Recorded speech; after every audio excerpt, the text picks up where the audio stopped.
Hello, and thanks for joining us for another Profiles of Endurance. I'm Father Scott Vanderveer. When I arrived as the new pastor at the Church of St. Patrick in Ravenna, New York, back in 2015, I was delighted to see that there was a young man in his 30s so involved in the life of the parish. I later learned that Paul Macarelli is also a first responder and in law enforcement. He's also a veteran of the U.S. Army. And after I had been at the parish for a few years, he was deployed to Iraq and is here now to talk with us about what it meant for him to have a strong gift of faith and empathy that had to be put into true action in an active war zone. Hear how he turned to specific scriptures and to the values he was raised with to find his way through life in a war zone. Thank you for having me. I really appreciate the opportunity to chat and help everyone or anyone that might find some help from, my story. But as far as growing up, I grew up in Catskill, New York. I was probably there until about the age of 12, and then spent the majority of my rest of my youth anyway, in my adolescence in Athens, New York.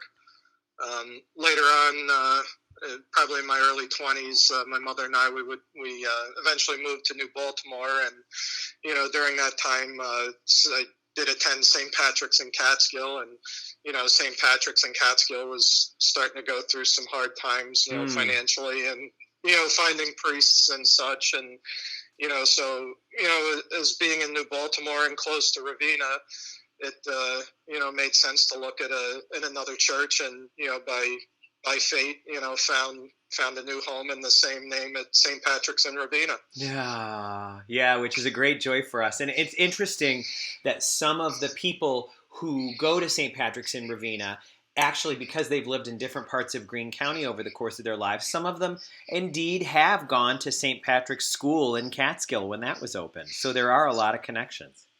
Yes, and I was also an alum of St. Patrick's, the grade school, K through 8, because by the time I was going through school, the high school had shut down, so it was just K through 8, and then actually wound up going to Coleman down in Kingston when that was open. Ah, wonderful. So talk to me about what you wanted from your life when you were a kid. You were very involved in church, but did you think about becoming a priest? It was always mentioned. A lot of people. It was an altar server from an early age, and a lot of people. Oh, you should be a priest. You should be a priest, and it was just something that I know you all get the calling, and it was just something although I had a very strong faith, even from a young age, it was just not something I had a calling for. I think as a child, you're not really in that mindset. You're more so like, I think when I was younger, what kid didn't want to be a fireman or a policeman or, and actually I think I wanted to be an astronaut for a while.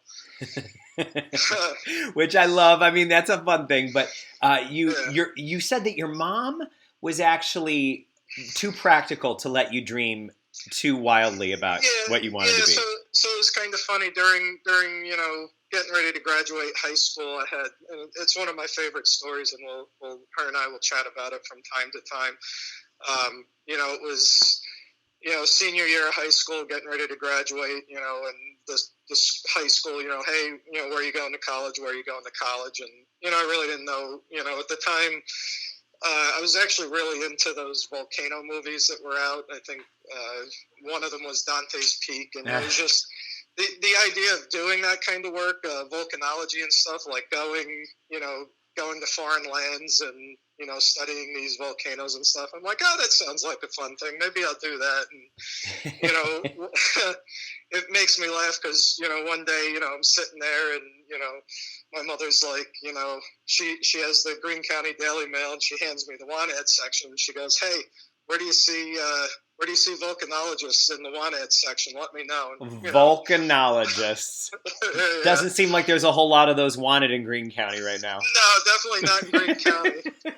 Definitely not in the, in the Catskills. But so it was sort of a funny, sobering reminder. And I actually had no clue what I wanted to do, but through a connection through my mother, she knew a friend of a friend, and I got interviewed at Columbia Green and I had no clue what I wanted to do, and wound up they're like, well, we'll put you in criminal justice, and you can always apply those to something else if you decide to do something else. And from there I actually stuck with it. I had 2 years of criminal justice at Columbia Green. I was a Rosebud for a little bit, went to St. Rose, got my 4-year degree in psychology, and then from there, education was always a big factor in my life, and it was always a constant push. So I got my master's down at the John Jay College in Manhattan for criminal justice. Wow. Now this is what's really interesting, I think, for a pause, because now you've accomplished so much in this realm, criminal justice and psychology, fascinating combination. But a lot of people in your life were thrown off by two things. One of them was that you were probably the tallest and most adult-looking altar server most people in Catskill had ever seen. Probably, yes. You had a 17-year career as an altar server. So that's the first of the things that threw people off. What allowed you, or what drew you to be so involved in the Mass for so long when other people give up on it? So it was very interesting. I was in first grade. I was probably 5 at the time, and there was a priest from St. Patrick's, who's a very well-known priest there, Father Tita. He also baptized me, and came to the school, came into class one day, and just randomly picked myself and another kid, and they had a funeral mass about to happen, or go on, and they just wanted altar servers. I think maybe the family wanted altar servers. I don't really recall the details, and I actually don't even remember serving at the Mass per se, but I just remember being called up to do that. And, from there, it's just been one of those things where I really enjoyed it, I guess, and it was one of those things I enjoyed from early on all the way through. I don't think you see this much in parishes, but I was so young as an altar server when I first started that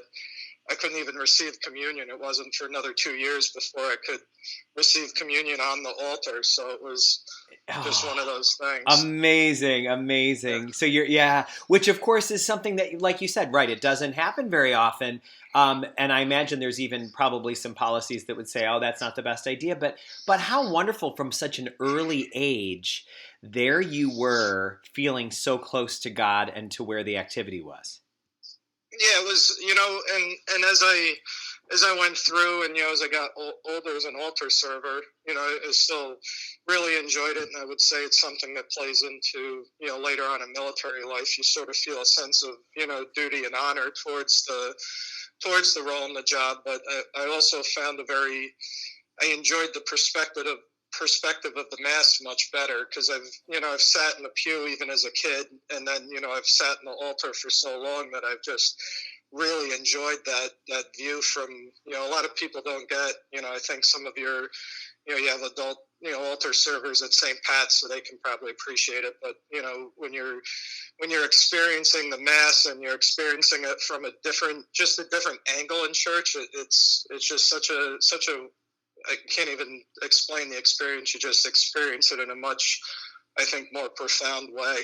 Yeah, I hear that. And I do know that I've seen that as a priest, that sometimes kids that are antsy in the pew and are distracted and are maybe sometimes acting out, if you put them in an alb, that white altar server robe that we have, and you put them in the sanctuary near Father, suddenly things get real focused and interesting. Well, you're not lost in the crowd anymore either. Yo, it's so true. It's so true. So we were saying, Paul, that the first thing that threw people off and maybe suggested to them that you might be going into a field like ministry is because you were an altar server for 17 years, which is amazing. But in addition to that, I think something that is a real noticeable aspect of your personality for everybody who knows you with any kind of familiarity is that you really radiate a strong sense of empathy. And I noticed it as the priest at St. Patrick's in Ravenna when I met you. I thought, wow, this man has a lot of really strong, caring, empathic skills. But that was something that was true in your life even as a kid. So the combination of altar serving and empathy probably suggested to people that being in the right in the heart of like crime and justice issues might not be where you were heading. But talk to us for a second about that empathy. When did you first realize that you were given this kind of gift, this gift of empathy? You know, I guess I never view it as a gift so much as empathy. I think is something you have to learn. And I learned, I believe for me personally, I learned a lot of empathy, especially from my mother and my grandmother. My mother was a nurse. She worked at the Catskill Hospital and then in women's health after. But she always she worked in ICU. She worked in nursing homes and stuff. So you have that empathy, I think, from that. And then my grandmother too. My grandmother worked at the same hospital. She just worked in the kitchen of the nursing home. But my grandmother always had this knack of meeting people that were always the outcast or not maybe socially accepted for one reason or another, and she always had that empathy, I think, for them. And that's just something you pick up and you learn. It's not something sad, or it's not something, hey Paul, you need to be empathic. It's one of those things you just observe. And for my grandmother was also very empathic towards animals. She had just such a huge heart for animals, and I'll tell you what, we used to live in Allen Street in Catskill, and at 4 or 5 p.m. every stray cat in Allen Street knew they were going to get a good cooked meal, up the road. Because your grandmother could not stand to think of a creature not eating. No, yeah, it just she everyone had to be fed at the end of the day, and had to have a good night. And that's even something, I learned from my mother too. I have another little story about, when I was growing up, probably, 3, 4, 4, 5, and, you have your favorite stuffed animals you like to sleep with and stuff. And if it was like the winter, sometimes, in good fun, my mother would tease me a little bit. She'd take that stuffed animal out and, maybe dip its nose in snow and said, no, it's got to stay outside. And of course, as a kid, you get upset. No, he's got to stay inside and be warm. So that's just, I think that's just how you learn it, and you grow up, and, of course, your perspective and your lens changes as you grow and evolve as a person. But just early on, I would say that's that's how I was taught empathy, or that's how I learned it. How did empathy, if you take us to being a graduate student in criminal justice and then going out into your field, how did empathy play a role in what you were doing? What was your first job after your master's? So actually, my first job, I was a probation officer, and I don't know that I necessarily took my empathy. I worked for Greene County Probation, and I was at that point, I think I was just still learning that discipline, and still more so by the book. But it was more so, later on when I moved to Long Island, I would do vehicle theft and fraudulent documents, and a lot of times fraudulent documents involved a lot of working with, or some people would say dealing with. I prefer to say working with, illegal immigrants. And you're in the law enforcement world, and some people have their own views, their own theories about immigration and whatever. And I think as I evolved in faith and empathy, and you grow as a person. I coined the term, well, not really my term, just something I picked up from a favorite TV show. But you have soft eyes when you look at a person, and it's a very detailed thing, I guess. You have all the physical evidence and you have all the, yeah, sure, that person probably did the crime, but then using soft eyes, you gotta look beyond that. Like, what's the motivation? Why did they do it? And, a lot of times, in third world countries and places where we don't enjoy the freedoms that we enjoy now, even through COVID. You just, there's people that have been tortured that I've talked with, that have done things illegal just to get into this country. And so, when you have those soft eyes and you put yourself in those shoes, you can certainly, have some empathy for them and, treat them like a human being and, help walk them at least through the criminal justice system. It's not a hard and fast rule. You got to put them away and, throw the key away and all that. It's, you can certainly take your time, help someone through. Maybe, they're going to be in a cell for overnight. Hey, we're all going out to grab dinner. Do you want a slice of pizza on my way back or something before you're, in lockdown for the rest of the night? So it's, that's, it's, that's powerful. I mean, I feel, as you say that, I'd never heard that term before, soft eyes, but I feel like it's a choice that I have to make, or I'm invited to make in priesthood too. When the people who haven't gone to church in 10 years now want to get married in the church. Yeah. And there's a part of me that could look at them with hard eyes and say, you just want to use the aisle. You just want a nice aisle to walk down and you want to have nice photos. But soft eyes could change the story quite a bit. These are people who maybe didn't have, any kind of way of connecting with faith until they wound up meeting a person that they wanted to be with forever. And now they want that to be blessed by God. They never stopped believing in God. They just didn't know how to express it. And, so I mean, I think what you just said is something I'm going to take into my life and my vocabulary, to look at someone with soft eyes.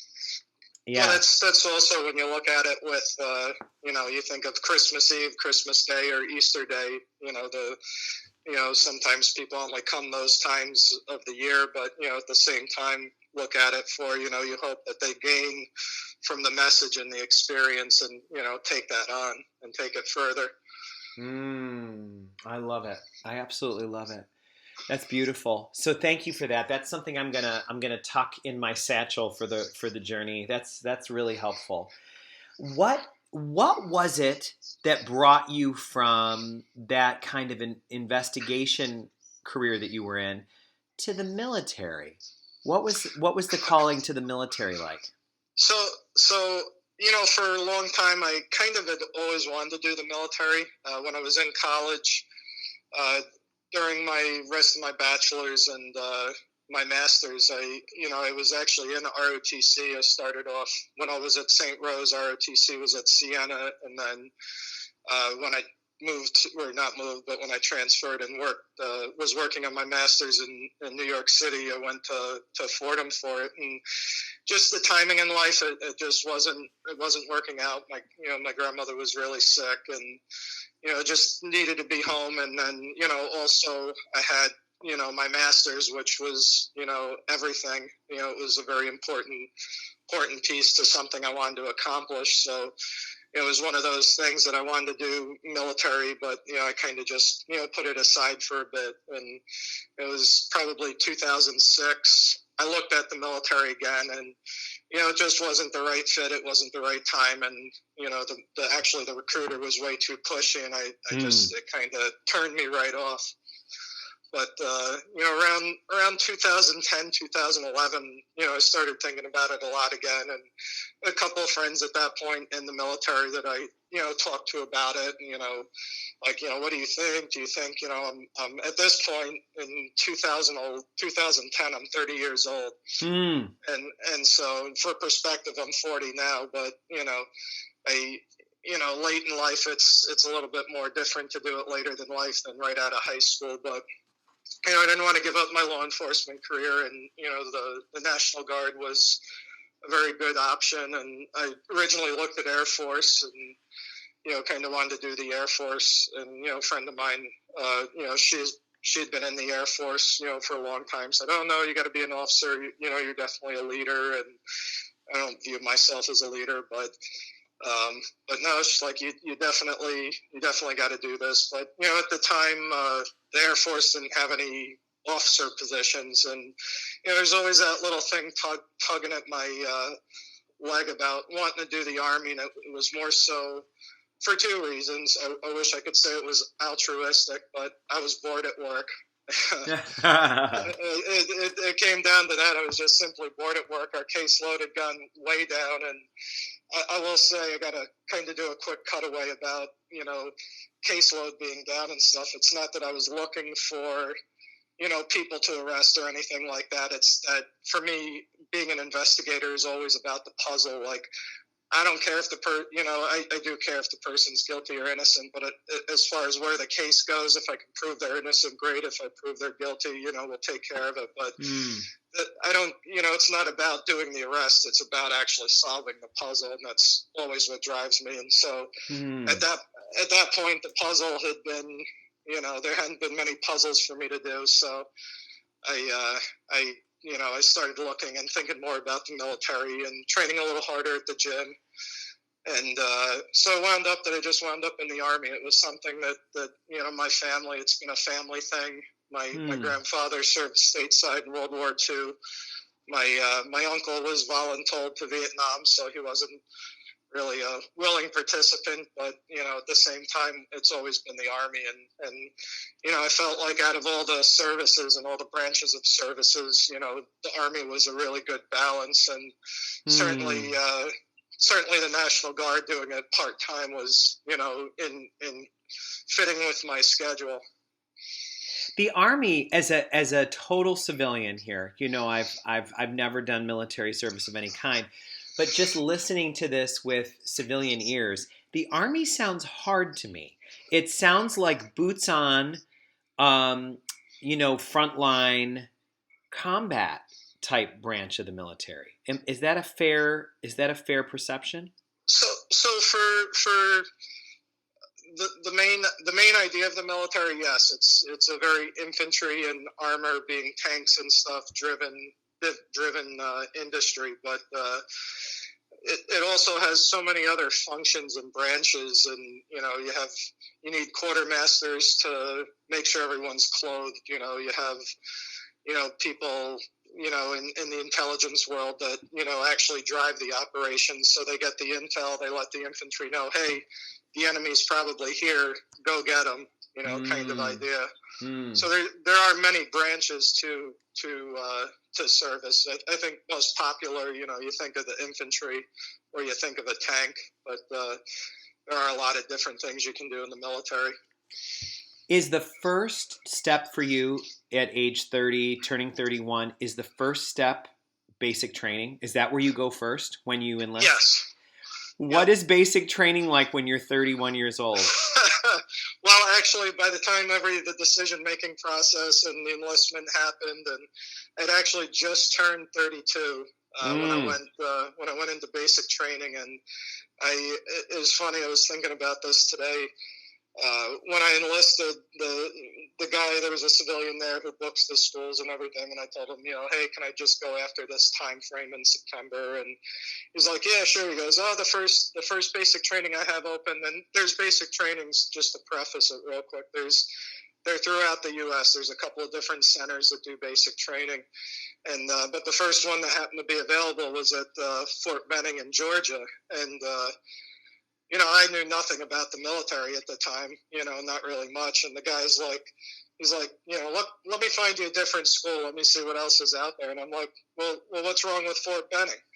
He goes, well, it's an infantry school. He goes, you're a little older. It's, and to me, it's like, you're going to throw out the harshest option to me, which is what I'm looking for, because I need the challenge. And then you're going to try to get me to go someplace. And I'm like, no, I'll go to Fort Benning. And he actually asked me a couple of times. He goes, are you sure? And I'm like, yeah, no, I'll go there. And I had to do officer candidate school there anyway. So I'm like, I might as well just get a feel for the place. And basic training at Fort Benning on what they call Sand Hill, where the training takes place, because there's a lot of sand. Yeah, that was definitely a challenge. Oh, what does it do to your body to go through basic?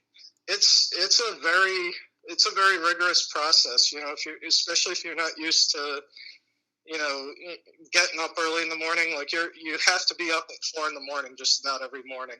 There Hmm. is no, you know, you got to be up, you got to be shaved, you got to be ready online, because if you're not, it's just going to be a miserable day.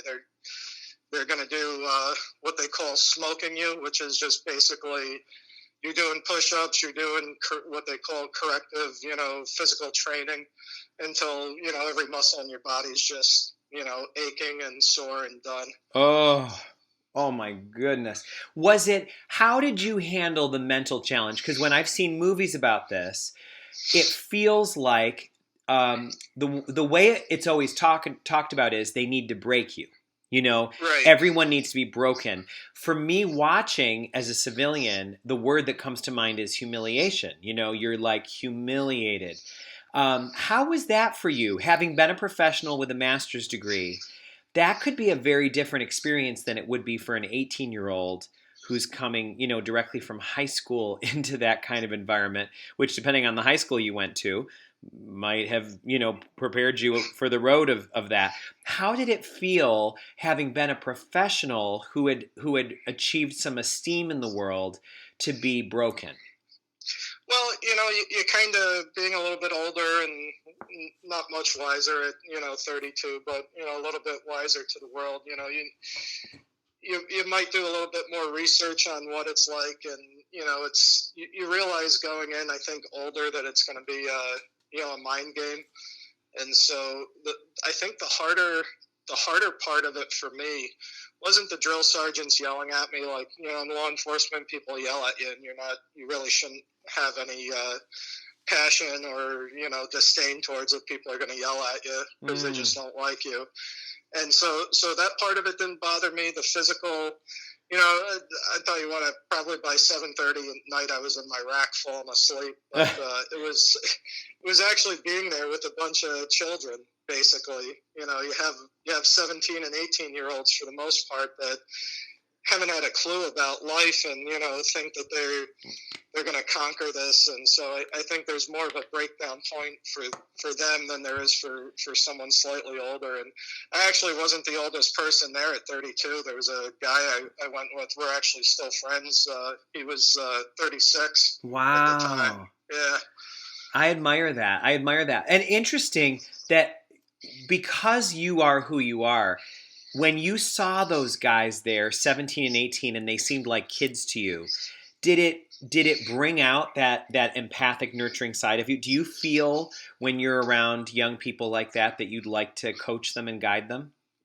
So, I don't know that there's the opportunity in basic training, because although there is a little bit of a chance to do that, you're really busy, and you're forging really good friendships. But at the same time, because it's such a harsh environment, you're just trying to survive at that point. And so it's almost a purely survival mode. And, you know, especially trying to keep up with everything. But, you know, to the best of your ability, you do, you know, like me, I would try my best, you know, when I could. And actually, probably the times, it always comes back to, you know, my times in church and times with you know, religion. But probably Sundays, anytime there was, you know, we would always be afforded to go to whatever religion we practiced. And, you know, I would actually help out at church. I served on the altar, you know, because it was a full volunteer thing for church at basic training. And, you know, there'd be times you could see someone that was, you know, not really, you know, maybe they were lonely from home. Maybe they were, you know, missing things. They've never been away for that long. And so, you know, I told them, hey, come to church with me. You know, just And what did you see when you brought them to church? you would see, you know, you could see a change. You could see, even if it was just for that hour, whatever was bothering them would just go away, because the church had a very strict policy. You know, all your tops have a rank on them. So, and name, and, you know, obviously U.S. Army affiliation. But, you know, you took your tops off in church, and at church you were just a person. You weren't a soldier. You weren't, So I think having that delineation where you could be removed from the situation, even if it was just for an hour, just helped to bring that person peace. Yeah. What you saying that tells me that's exactly what church is like for people in civilian life too. Can we just have peace with God for an hour? And be able to just rest in that oasis. It's like a rest area on a Yeah, absolutely. on a very difficult road that we're traveling. So now it's time to talk about going overseas, because that is obviously one of the things that we often know as a part of military service. You're very close with your family, and Yes. I know from being your priest at this time that your mother did not enjoy the news that you were going to be going overseas. Take us back to 2017 or late 2017 and early 2018 when you got the news of where you were going. Well, actually, the first time I found out was probably like 2 weeks before Mother's Day. Ooh. And I actually held on to it for a while. I'm like, I'm not saying anything till after Mother's Day, because I had known probably a good 3 or 4 weeks prior to Mother's Day, and I'm like, nope, not saying anything until after Mother's Day. That was compassionate. Try anyway, though. The news still didn't go well, but it's funny. Deployment is still like a swear word in my house. My mother still. My mother refers to it to that place you've been to or that place you went to. So we don't usually use the term Iraq or refer to it as Iraq or deployment. We'll just it's say, that place. It's that place. This happened when you were at that place you were at. Oh, brother. Oh, so, she's very traumatized. She was. I mean, I was here with her every week, and oh yeah, she loves her son, and she was so nervous. You, however, describe yourself as a bit of an adrenaline junkie. Well, I think it's funny because I think a lot of people would say, oh, you're doing this because you're an adrenaline junkie. You're doing this because and I think even, when I was getting ready to go over and I told you about it, you had sort of referred to the same comment. And to be honest, there are things that just scare me. Like a 6-foot ladder, I'm deathly afraid of heights. Absolutely afraid of heights. So, where some people might get an adrenaline rush on a roller coaster, I'm like, nope, not going on it. No, thank you. Oh, boy. So, Go ahead. I'm sorry. I was just going to ask, when you make the shift from it being an idea to it being a reality, how is that for you? It's one thing to have a concept. Man, this is going to be so interesting. I'm going to go somewhere fascinating. Versus, oh my goodness, there's conflict. So in one aspect, it's kind of like being on a roller coaster, and the idea that oh my God, what was I thinking? But then at the same time, especially being which I thought that back in basic training, I'm like, oh my God, what was I thinking? But you get into it where you can't. I guess it depends on how you deal with the situation, but like in that instance, when you have that oh my God moment, it's you refocus yourself on what's important. So to me, at that time, my soldiers, I had 32 soldiers assigned to me. We all have to go to Iraq. We all have to prepare to go to Iraq, and we all have to get back alive. And that's really just the driving force of just you just focus on that situation instead of thinking of all the what ifs, because you can think about all the what ifs, but it's at the end of the day it's going to make you ineffective as a leader or in the job you have to do. Yeah.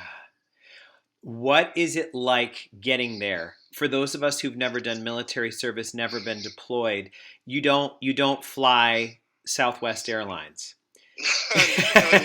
No, you don't.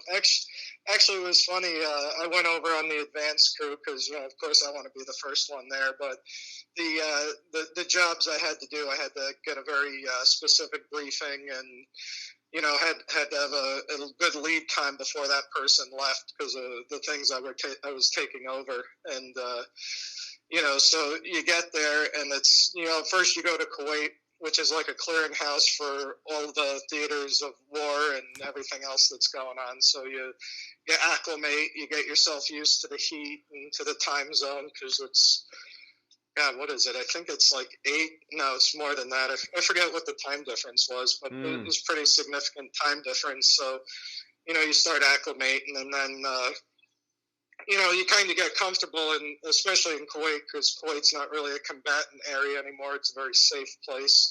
Actually, certain people are allowed to bring their families to Kuwait now as like a permanent change of station. Wow. So if we think back 30 years to the Persian Gulf War, it's really come a long way. Completely different. If you're stationed in Kuwait during this, there were people going out to the, with an authorized pass, you're going out. They're doing scuba lessons. They're doing certain things in the city of Kuwait that 30 years ago you definitely weren't doing. Wow. So how long did you get to spend in that acclimating environment? So I was there for, I think it was just over a week. I was there with, a group, and you start getting your flight assignment and everything. And so, you go from one part of Kuwait to another, and then the other part of Kuwait, you fly basically into Baghdad at the international airport. If you recall in recent news, I think it was over the summer, the Irani general that got targeted in Iraq was at that airport. So you go, once you get in there, and it doesn't really hit you because you're really tired. You've probably been on a rotator for probably close to 24 hours just to coin the term to get in country. And then once that sort of you might even want to call it an adrenaline rush of travel sort of starts to fade, and then you get to your final destination, and then it kind of starts to settle in. You've just crested the roller coaster, and those butterflies in your stomach are hitting your stomach as you're going straight down. The roller coaster ride. You're like, oh yeah, I'm definitely, another corny term, but you're definitely not in Kansas anymore. That's for sure. How long? Now I love that description. You get there and suddenly now there's no more click, click, click, click of the roller coaster car going up the incline. Oh, yeah. Now you're going down and it's butterflies and it feels a little less controlled. Yeah. How long at that point did you expect to be there? So we had no clue.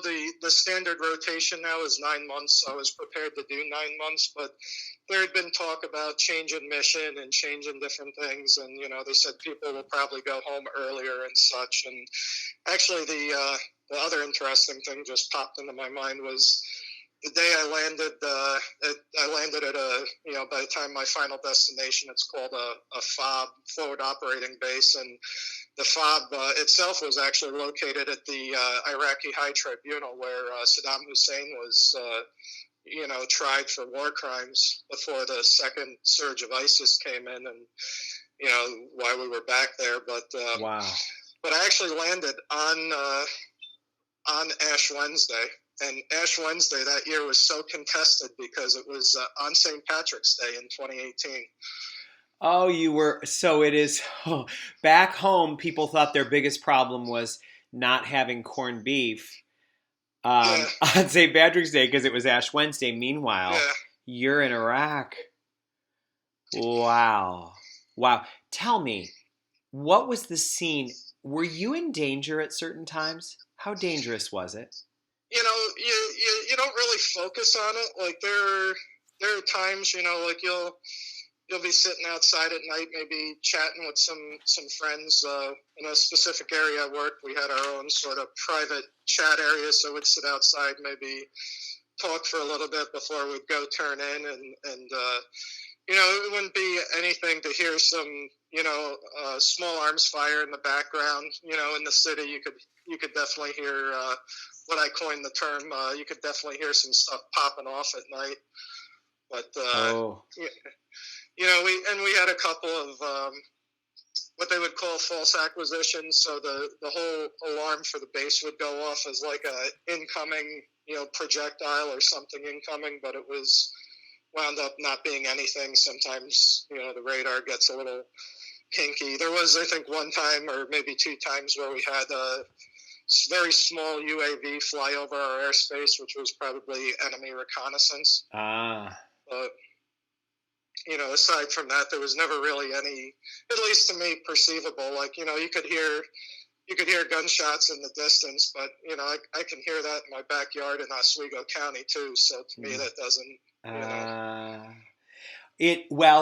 I think that's something interesting that you're bringing up, is that a lot of us, I think, have felt that we were a bit insulated from violence, and I think the year 2020 is teaching us, no, we're all just, there's no such thing as a total bubble of protection from the real world. We're all experiencing this together.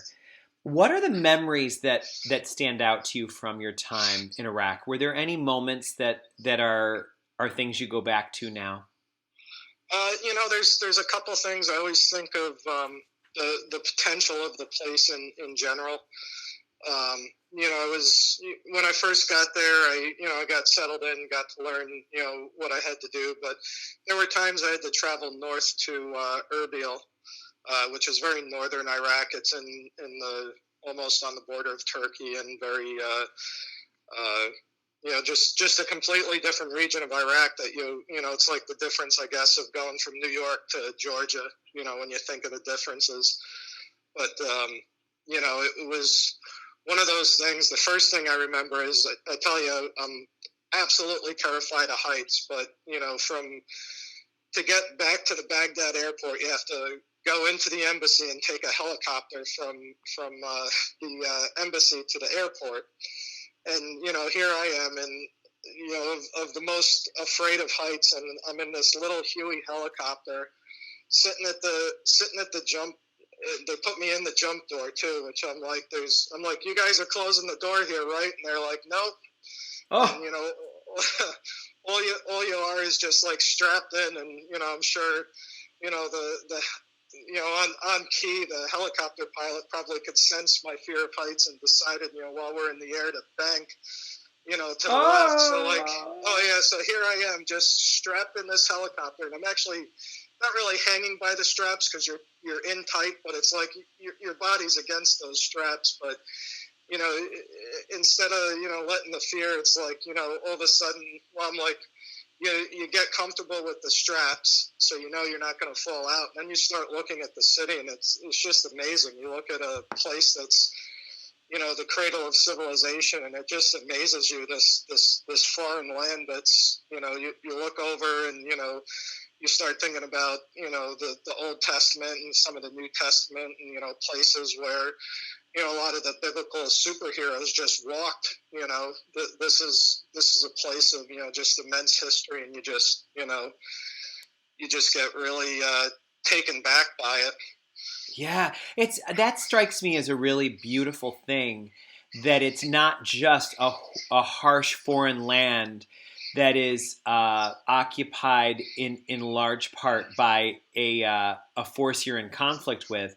It's a beautiful, historic part of God's world. Oh, absolutely. And it's one of those things that after that first flight, it's like I would probably use any excuse possible to get back on the helicopter after that, just for that particular view. And it probably goes back to, like I mentioned about church, you get that altar view of Mass, you get that altar view of Iraq, just a lot higher. An altar view of Iraq. Oh my gosh, I love that. That's a beautiful image. Yeah, that makes... Tell me this. Would you say that it changed your relationship with your fear of heights? Is it different now because of that? Oh, absolutely not. I'm still terrified. Still terrified of heights. But there's things that are more powerful than the fear of heights, and that the wonder was actually stronger than the fear. Yep, and it was, and I would have, if I still had the opportunity today, not that I, to go back, but if I had that opportunity to be in that helicopter just to look at that view, I would certainly take it over the fear any day. Oh my gosh, that's powerful. That's powerful. I wonder how many people listening can relate to that as an analogy for their life. When am I willing to let an experience of wonder overcome the fear? Because there's so many things that are legitimate fears. But yeah, I love that. Even now, even knowing how terrifying it is, I would do it again. That's powerful. That's powerful. You said there was another moment too that comes to mind. Yeah, there was. I had one of the, probably just like my grandmother. I started adopting these soldiers like left and right, and that's what you wind you wind up doing. They're like stray cats once in a while, and you just wind Yeah. up. And so there's this one kid, and he wasn't anywhere from New York, but just by default, was working with me, and he was like, "Hey, I have a." I'm trying to go get the airport a passport because, when I go home, I'm getting married and we want to go to the Bahamas and I need a passport. And the embassy says they can process it right away. And I had the ability to go. Very few people can go to the embassy, but I had embassy escort, right? So I'm like, well, make the appointment. Let me know. Here's the days I'm free, and we'll go do it. And so we did. We went over to the embassy, to the consulate, and we're in basically where they issue visas to anyone. Like if you're an Iraqi citizen, want to come to the U.S. to visit family, you have to apply for a visa to get out of the country and all that. And so I'm sitting there, and it just, I was amazed. So like by this point, we're probably 6 months or probably 3 months into the rotation, but between all the training and all the spin up time, like I hadn't had a chance to really, see families, see kids. I have some, I would call several adopted nieces and nephews, people I call nieces and nephews. But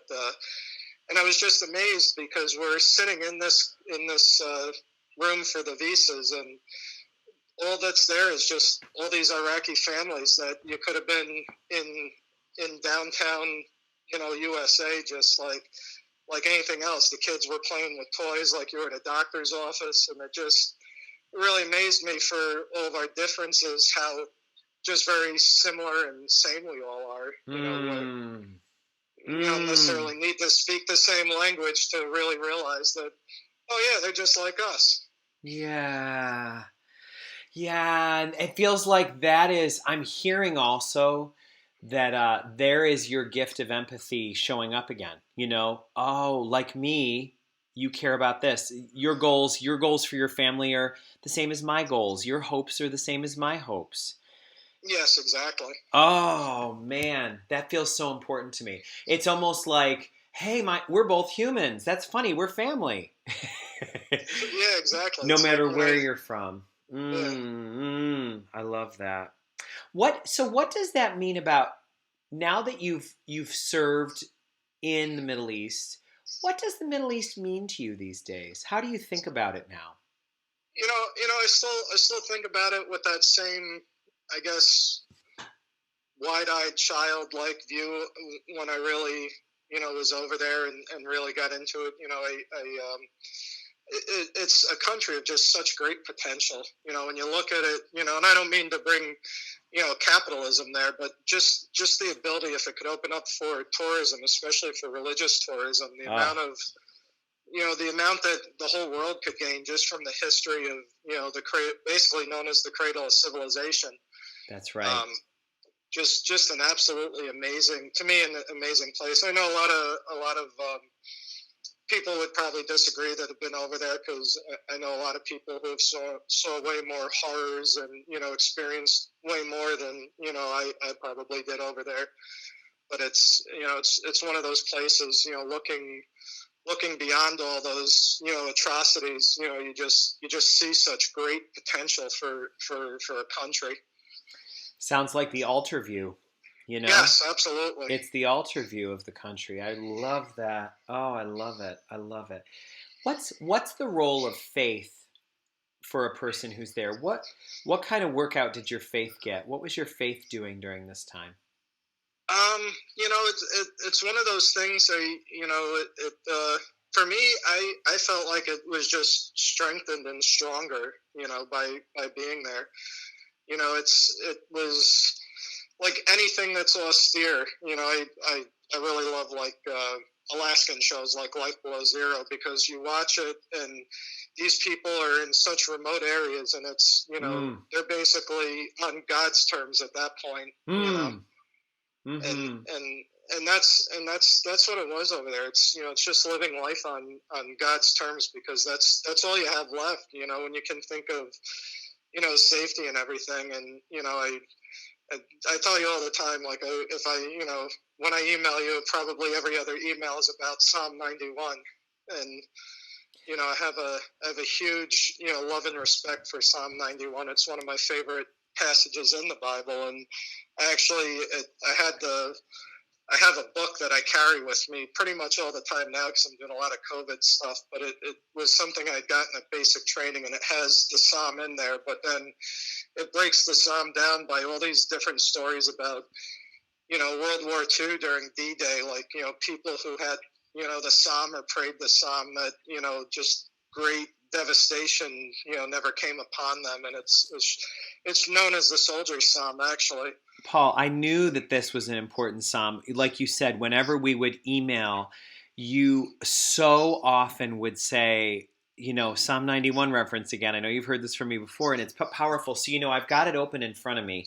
And because some of our listeners might not be familiar with it, Psalm 91, it is probably 3,000 years. It's as old as a rock. It's like a 3,000 to 4,000 year old song that was, it's actually one of the favorite songs that Catholics have for funerals. It's the song that we always sing at funerals that people love, that's based on Psalm 91, is what we call On Eagle's Wings.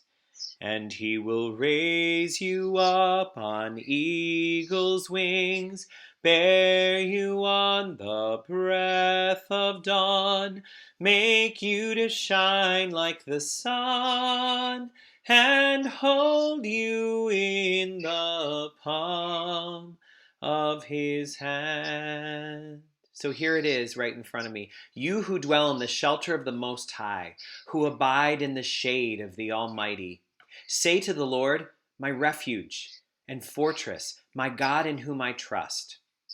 He will rescue you from the fowler's snare, from the destroying plague.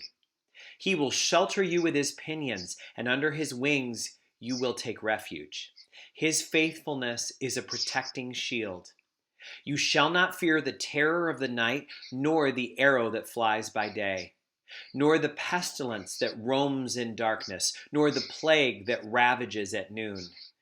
Though 1,000 fall at your side, 10,000 at your right hand, near you it shall not come.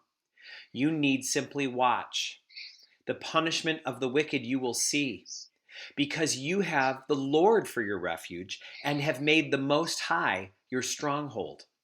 No evil shall befall you, no affliction come near your tent. For he commands his angels with regard to you, to guard you wherever you go.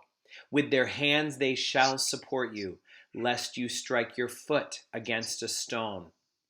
You can tread upon the asp and the viper, trample the lion and the dragon. Because he clings to me, I will deliver him. Because he knows my name, I will set him on high. He will call upon me and I will answer. I will be with him in distress. I will deliver him and give him honor. With length of days I will satisfy him and fill him with my saving power. Ooh, powerful, powerful words. You know what I'm struck? First time I have read that, Paul, since coronavirus, and to hear the two references to the plague. Yes. Isn't that powerful?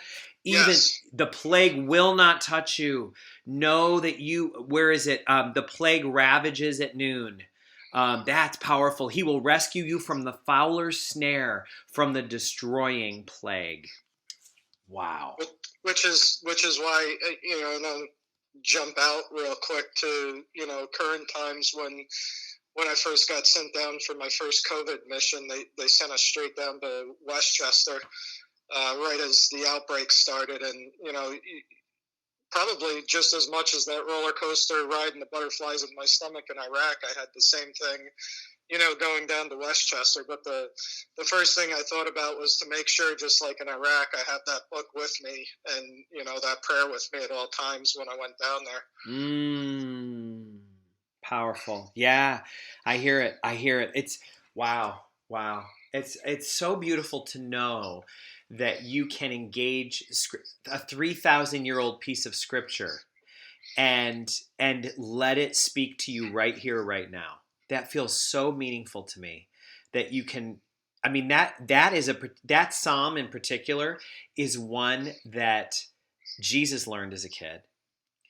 And the thing that always creeped me out about that is when the devil tempted Jesus, that famous story of Jesus being in the desert and he's fasting for 40 days and 40 nights.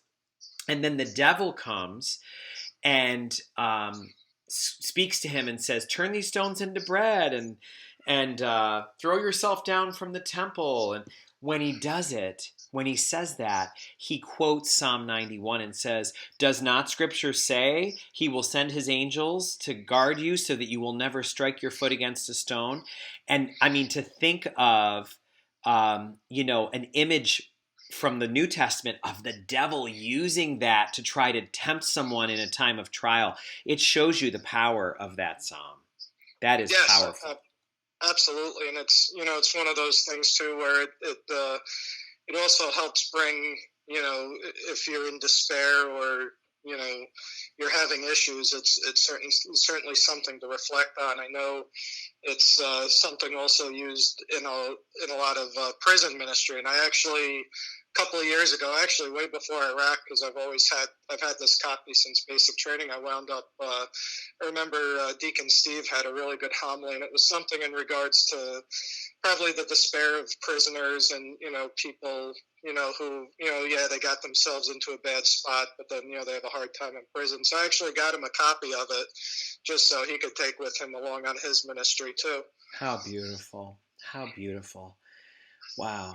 We're coming closer to the end of our time, so I want to ask you, as you look back over the experience that you had, what do you want people to know?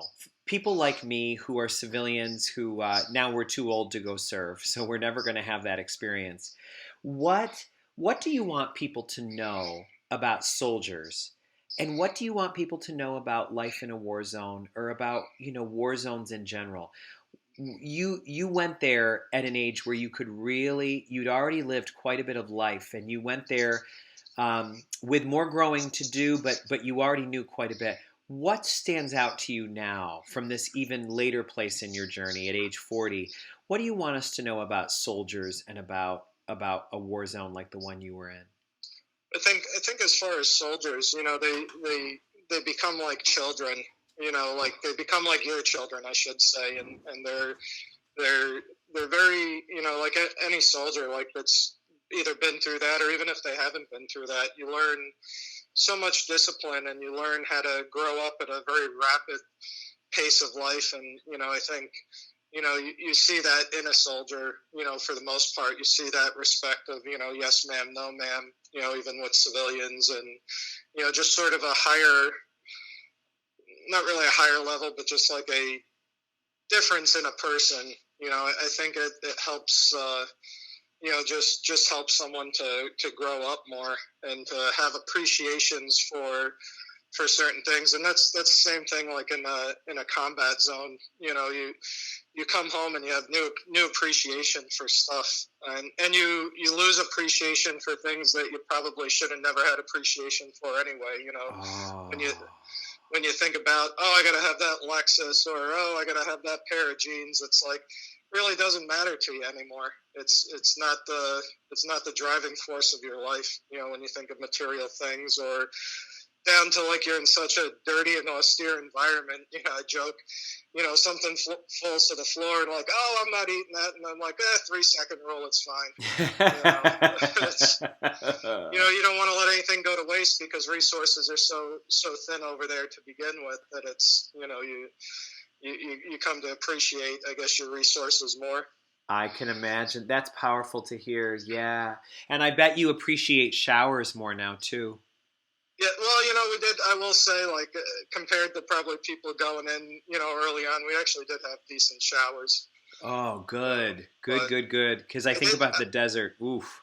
Yeah, I did appreciate milk more because when I was over there, there's no cows in that kind of environment. So all we had was reconstituted powdered milk. And when we got back to Kuwait and we had our week transition before we came back home, one of my friends and I, he would joke because we'd call it the Kuwait Milk Challenge because they had real milk there, and probably every day I would go and get like a quart of milk or a quart of chocolate milk, and just not the best thing to do in a desert environment, but I craved milk so much. Ah.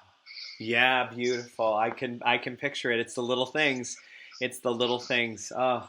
Talk to me a bit about what you think about this. Many, many people console themselves with a belief that everything happens for a reason. So if something happens in life that is very hard, they say, I may not understand what this is all about, but I'm sure it happens for a reason. Other people who are just as faithful see it very differently. They say, I don't believe God controls all these things happening. I don't think it's all for a reason, but I think God will be with me in it. And there's people of faith that come down on either side of that, and the church makes room for us to believe either thing. What do you think about that? Does everything So, happen for a reason?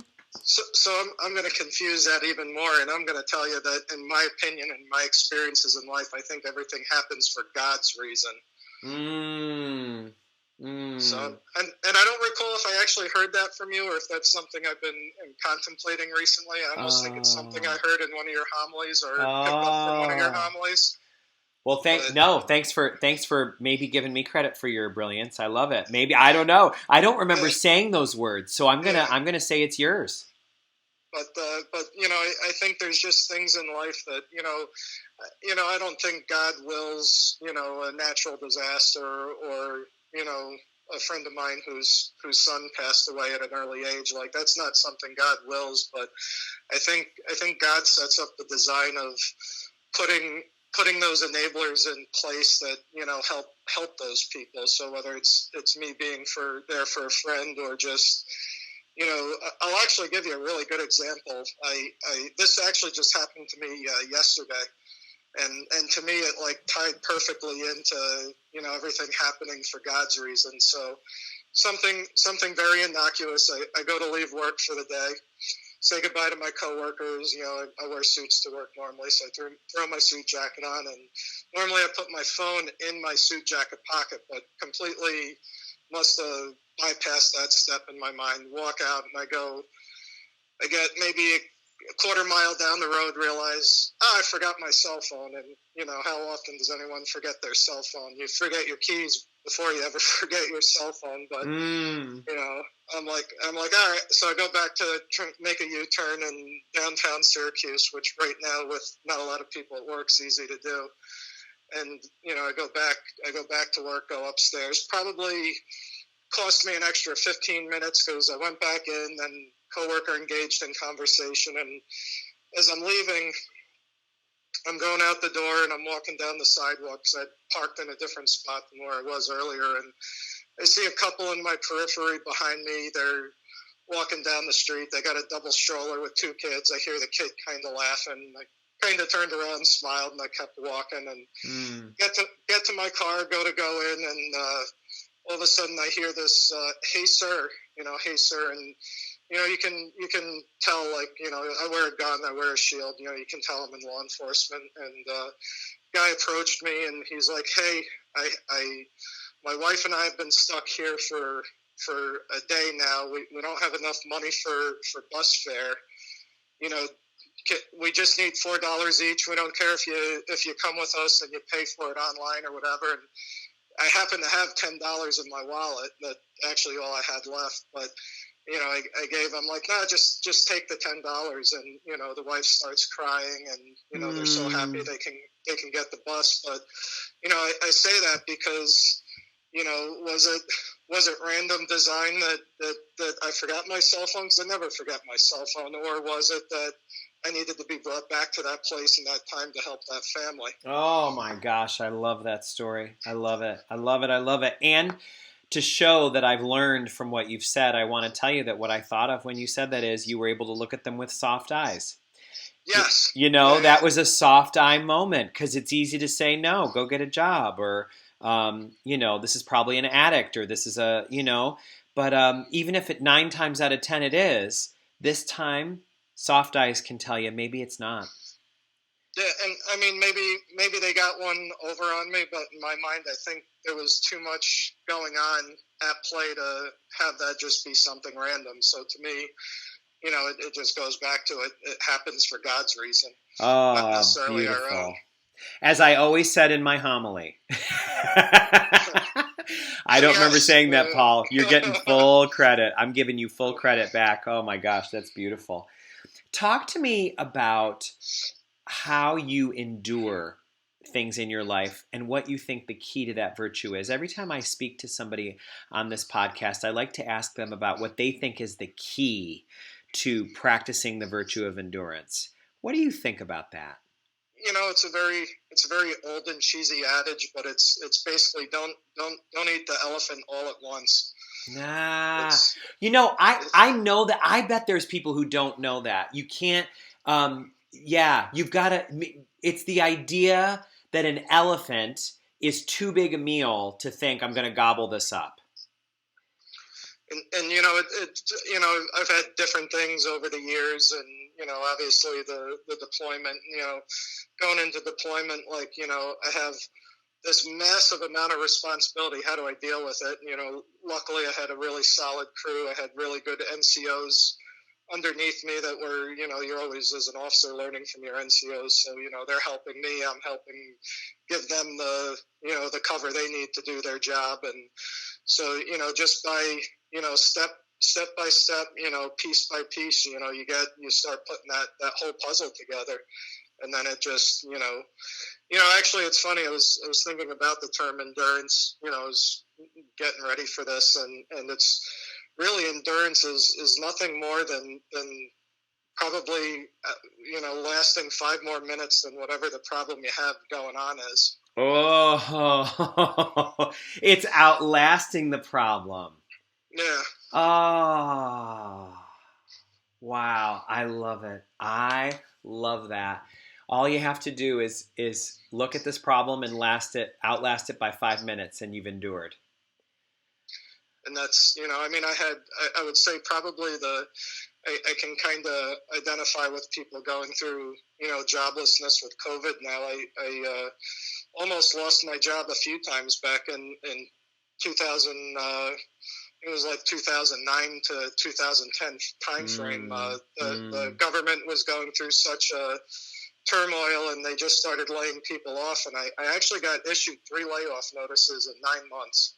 Wow. And that, I was so panic stricken. What am I going to do? How am I going to do this? And, luckily, my great mother, she kind of talked me off that cliff of, well, obviously you're going to have to move home, but, you're in a good spot. If you get unemployment, you'll have so much money for this. You can still afford your car and insurance. And, once you start just breaking it down to smaller pieces, you realize that pretty much anything's surmountable.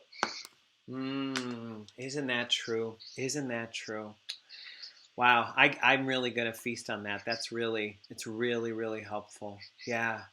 And let's end with one last question, which is especially fascinating to ask you, because you've been deployed to Iraq, and you've also been deployed to different parts of New York State to respond to coronavirus. And you've been doing it at times where there's been extreme spikes, extreme surges, and the risk was so great. What are your best hopes for what our life can be like when we outlast coronavirus? If in the 5 minutes after coronavirus, what are your hopes for what life will be? I really hope that what we start seeing is, families coming together, because, maybe the virus forces them all home together, and that's, for the most part, fostered some really good, and probably lasting relationships. I hope that continues down the road, because, simple things like, as a family, at least once a week, sitting down together and eating dinner and, saying grace before a meal, I think are just such important, values we need to get back to. It's one of those things I would say, and, I would also say back to Psalm 91, always just keep that with you, and, it'll help, with anything. Oh, I love it. I love it. Well, I want to address the listeners for a moment because Paul has introduced us to some very, very rich ideas and thoughts and observations. And I'd just like to recount a few of them. So if you'd like, take a moment to just maybe close your eyes if you're comfortable doing that and you're not driving right now. And take just a deep breath in and exhale and take a moment with a few of these questions. Where would it be helpful for you to look with soft eyes right now? What situation in your life or in your community or in this world needs soft eyes? How can you take the altar view of this world or of some situation in your life? Paul said that the view from the altar made him want to stay an altar server for a long time, because with the altar view, you could see so much more. And the altar view of Iraq showed him how much potential that land has. What do you need to take the altar view on now? What is something that you've been seeing a certain way that perhaps shifting to an altar view could really help? What is a problem in your life that you need to outlast by 5 minutes? How willing are you to outlast that problem? And what are you willing to pay in terms of patience and perseverance in order to do that? Paul is afraid of heights, but he relaxed when he realized that only from that helicopter could he get that view of this incredibly beautiful part of God's world where so much of civilization began. What in you could help you overcome a fear that you have? Where is your wonder stronger than your fear? Psalm 91 guides Paul's life. What's a scripture that you turn to in times of distress?